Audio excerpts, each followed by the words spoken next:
안녕하세요. 하루 필수 말씀 충전 하필 큐티 조종환입니다. 오늘 함께 나눌 하나님 말씀은 잠언 14장 1절에서 19절까지 말씀입니다.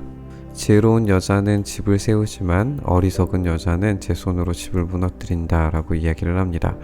우리 9장 말씀 한번 다시 생각을 해보면 9장 말씀에서 지혜로운 여인, 지혜 여인이 7기둥으로 집을 짓고 그 집 가운데에 이제 초대하는 장면을 우리가 기억을 하실 거예요. 그리고 악한 여자도 자기의 집으로 초대하는 그런 장면을 보게 됩니다. 하지만 이 둘 사이에 이제 차이라고 하는 것은 이 지혜 여인이 초대하는 이 식탁에서는 참되고 영원한 생명을 얻게 되지만 이 어리석은 여인, 지혜 여인을 따라할 뿐이고 이 음란한 여인으로 앞으로 이제 비춰지게 될, 성경 전체에서 그렇게 우리가 발견하게 될 이 어리석은 여인을 따라가는 것은 결국에 죽음에 이르는 일이 될 겁니다. 이런 어리석은 여자는 제 손으로 집을 무너뜨리는 이런 파괴적인 그런 여인이라는 걸 우리가 다시 확인하게 됩니다. 이렇게 지혜로운 여자와 함께 결혼하는 것이 복된 삶이라고 하는 것이 잠언의 주요한 주제이기도 하고, 이런 가르침을 단지 남자뿐만 아니라 우리 지혜 여자, 곧 지혜 여자가 하나님 자신을 표현하는 그런 방식으로 1장에서 9장에 그렇게 기록되었다는 사실을 우리가 기억하면서 이 지혜로운 여자가 세우는 이 집에 거하는 삶을 이야기하는 것을 우리가 한번 기억해 보셨으면 좋겠습니다. 바른 길이라고 하는 이 길에 대한 이미지도 잠언에서 굉장히 많이 나오는 거죠. 이 바른 길, 삶의 어떤 여정 전체를 이야기하는 것으로 우리가 읽을 수 있는데, 그런 바른 길을 걷는 사람은 주님을 경외하지만 그릇된 길을 걷는 사람은 주님을 경멸하게 되어 있습니다. 그릇된 길, 왜곡된 길, 휘어진 길, 이렇게 생각을 해볼 수 있을 것 같고요. 이게 이제 잠시 후에 이 길에 대한 이야기는 우리 12절에서 다시 한번 나눠보도록 하겠습니다. 미련한 사람의 말은 교만하여서 매를 자청하지만 지혜로운 사람의 말은 그를 지켜주고 보호해 줍니다. 소가 없으면 구유는 깨끗하지만 소가 힘을 쓰면 소출이 많아진다. 진실한 증인은 거짓말을 아니해도 거짓 증인은 거짓말을 뱉는다. 거만한 사람은 지혜를 구해도 얻지 못하지만 명철한 사람은 쉽게 지식을 얻는다 라고 이렇게 이야기를 하고요. 미련한 사람 앞을 떠나가라. 내가 그의 말에서 지식을 배우지 못할 것이다. 이 미련한 사람이 곧 이제 그 말을 통하여서 뭔가 지식을 베푸는 것처럼 보이지만 사실 그렇지 못하다는 거죠. 오히려 이것은 배우지 못한다는 데서 끝나는 게 아니라 미련한 사람을 따라감으로써 파괴적인 결과를 맞게 된다는 것을 암시하는 것으로 우리가 생각해 봐도 좋을 것 같습니다. 슬기로운 사람의 지혜는 자기가 가는 길을 깨닫게 하지만 미련한 사람의 어리석음은 자기를 속이게 될 뿐이라고 이렇게 이야기를 합니다. 그러니까 이 미련한 사람을 떠나야 하고, 이 미련한 사람의 어리석음은 자기 자신조차 속이게 되는 그런 것이라는 걸 우리가 알게 돼요. 지혜로운 사람의 지혜가 자기가 가는 길을 깨닫게 해준다라고 이야기를 하는데, 지금 계속 반복적으로 이 길에 대한 이야기가 등장하고 있는 것을 우리가 보시게 될 거예요. 슬기롭고 지혜로운 사람, 이 바른 길을 걷는 사람, 주님을 경외함으로써 이 슬기로운 지혜를 가지고 참된 길을 걸어가는 사람이 어떤 사람인지 우리가 한번 생각해 보셨으면 좋겠습니다. 어리석은 사람은 속죄 제사를 우습게 여기지만 정직한 사람은 하나님의 은총을 누린다. 여기에서 속죄 제사라고 하는 것은 이제 죄 용서를 받는 그런 제사예요. 그러니까 죄를 인정하고 고백한다는 뜻이죠. 인정하고 고백하는 방식으로서 이 속죄 제사를 드리게 되는데, 어리석은 사람은, 이 미련한 사람은 이 속죄 제사, 자신의 잘못을 인정하고 고백하는 것을 우습게 여깁니다. 하지만 정직한 사람은 하나님의 은총을 누린다는 것은 자기의 어떤 죄와 연약함, 부족함들을 인정하고 고백할 수 있는 그런 겸손한 사람이라는 것을 우리가 알게 됩니다. 마음의 고통은 자기만 알고 마음의 기쁨도 남이 나누어 가지지 못한다라고 이야기를 하고요. 악한 사람의 집은 망하고 정직한 사람의 장막은 흥한다라고 하면서 여기 이제 집에 대한 이야기도 비교가 되네요. 우리가 7 기둥으로 지은 지혜 여인의 집을 우리가 생각해 볼 수도 있을 것 같고, 이 악한 사람의 집에 미련한 여인이 초대하는 미련한 여인의 집을 그렇게 생각을 해볼 수도 있을 것 같습니다. 하지만 여기에서 이제 집과 장막이라고 하는 것도 우리가 좀 유념해서 생각해 볼 필요가 있는데, 악한 사람은 집을 만들어서 그 집 가운데에서 거하는 것처럼 있어 보이고 뭔가 깨끗해 보이고 뭔가 더 나아 보이지만 오히려 흥하게 되는 것은 정직한 사람의 장막입니다. 장막은 이동하는 방식으로 되어져 있고 나그네의 삶일 수 있어요.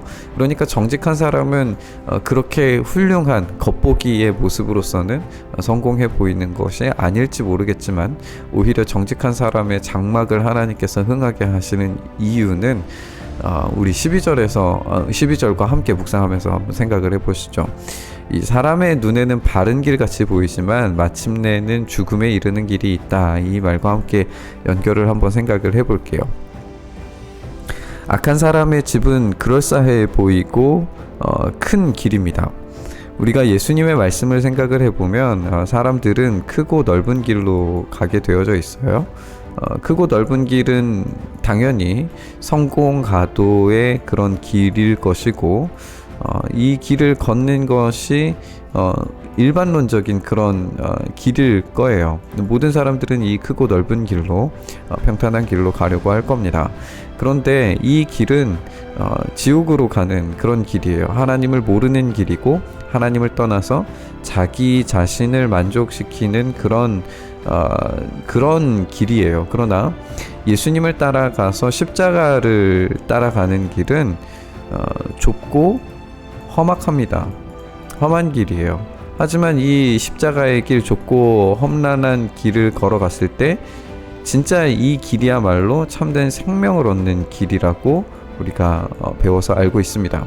그러니까 겉보기의 모습은 좁고 험악해 보이지만 이것이야말로 진짜 생명이고, 크고 넓고 성공으로서 자기 자신의 어떤 부와 명예를 가질 수 있을 거라고 생각하는 이 길은 죽음으로, 사망으로 인도하는 그런 길이라는 거예요. 진짜 결과물을 봤을 때에는 차라리 생명으로 가는 길이 더 낫다는 거죠.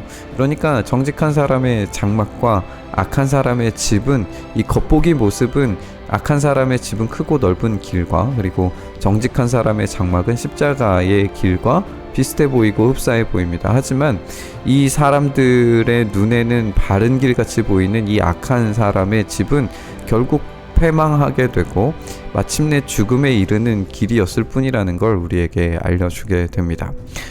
이렇게 우리가 가야 하는 길의 모양과 모습이 어떤 길을 걸어가야 되고 어떤 선택을 해야 되는가, 이 판단 자체가 하나님의 율법, 그리고 하나님의 법, 하나님의 창조하시는 이 창조 원리에 따라서 살아가는 삶이 얼마나 우리를 안전하게 지키고 보호하는가.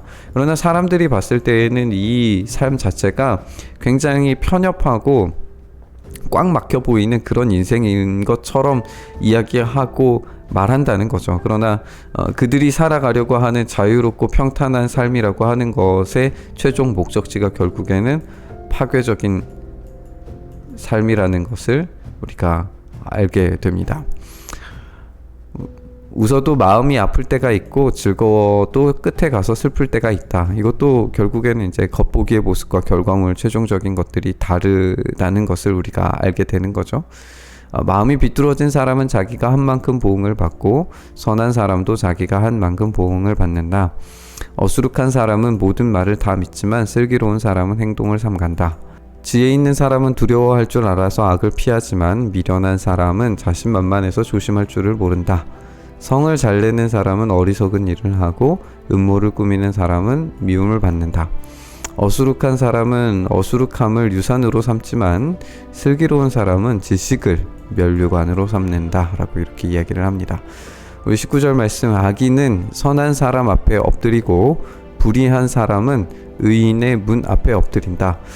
이게 이제 쉽게 해석하기는 힘들고 우리의 삶에서 이것을 직접적으로 경험하는 것은 거의 불가능해 보이는 것 같기는 해요. 그러나 우리가 이 장면도 우리 신약의 어떤 빛으로 생각을 해봤을 때 물론 이게 비유적인 언어로서 예수님께서 말씀하신 것이긴 하지만 우리가 베푸는 삶, 우리 경제적인 것들을 함께 나누면서 이제 베푸는 삶과 자기 것만을 가지려고 하는 어떤 그런 악한 삶들을 비교해 봤을 때 우리가 부자와 나사로를 한번 생각을 해 보셨으면 좋겠어요. 부자와 나사로 이야기를 생각을 해보면 악인은 선한 사람에 엎드리게 되는, 그러니까 이 부자는 나사로에게 전혀 자기의 재물을 나누어 줄 생각이 전혀 없는 그런 악인이죠.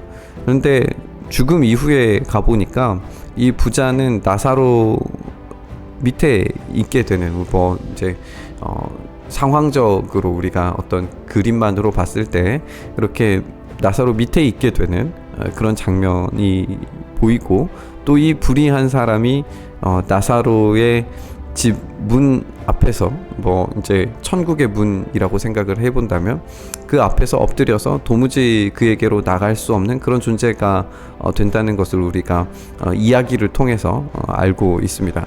이게 단순히 그런 이야기적 장치로만 끝나는 것이 아니라 우리가 이 악인과 불의한 사람이 선한 사람과 의인의 문 앞에 엎드린다는 이것이 이 최종적인 심판을 염두에 두어야 된다는 사실을 우리에게 가르쳐 주는 거예요. 그러니까 우리의 삶이 비록 지금 당장 뭔가 결과물을 내지 못하는 것처럼 보이고 우리의 삶이 어수룩하고 뭔가 평탄하지 못하다 할지라도 우리가 하나님의 그 창조 원리에 따라 우직하게 그 십자가의 길을 걸어가려고 할 때에 반드시 하나님께서 그 최종적인 심판 앞에서는 우리를 비웃고 우리를 업신여겼던 그 모든 사람들이 우리 앞에 엎드리게 되는 그런 역전의 장면을 우리 하나님께서 베풀어 주신다는 사실을 우리가 꼭 기억해야 됩니다. 오늘 이 말씀 함께 여러분들 묵상하시면서 하나님께서 우리에게 주시는 약속은 단지 이 세상에 보이는 눈으로 또 그런 판단 방식으로 끝나는 게 아니라 하나님께서 최종적으로 그 삶을 평가하실 때에는 그 길들을 평가하실 때에는 이 세상이 보는 눈에는 하찮아 보이고 보잘것없어 보이는 그 십자가의 길이겠지만 하나님이 그것을 가장 가치 있게 여기시고 그렇게 자기를 낮추고 겸손하게 그 길을 따라온 자들에게 최상의 것으로 갚아주시고 그에게 복을 주신다는 사실을 우리가 기억하면서 이 말씀 함께 묵상했으면 좋겠습니다. 하나님, 우리가 그렇게 주님께서 가르치신 대로 십자가의 길, 겸손한 길 살아가게 하시고 그 속에서 하나님께서 갚아주시는 그 위대한 일들, 그 비전과 생명을 온전히 누릴 수 있도록 은혜 더하여 주시옵소서. 오늘도 그렇게 사람들이 보기에 좋은 눈의 길을 걸어가는 것이 아니라 하나님께서 우리에게 가르치신 참된 길을 걸어가서 그 이인의 장막, 정직한 사람의 장막에 우리가 거해 참된 주님의 복주심을 누릴 수 있도록 은혜 더하여 주시옵소서. 그렇게 우리의 삶 만지시길 소망하며 우리 주님 예수님 이름으로 기도드립니다. 아멘.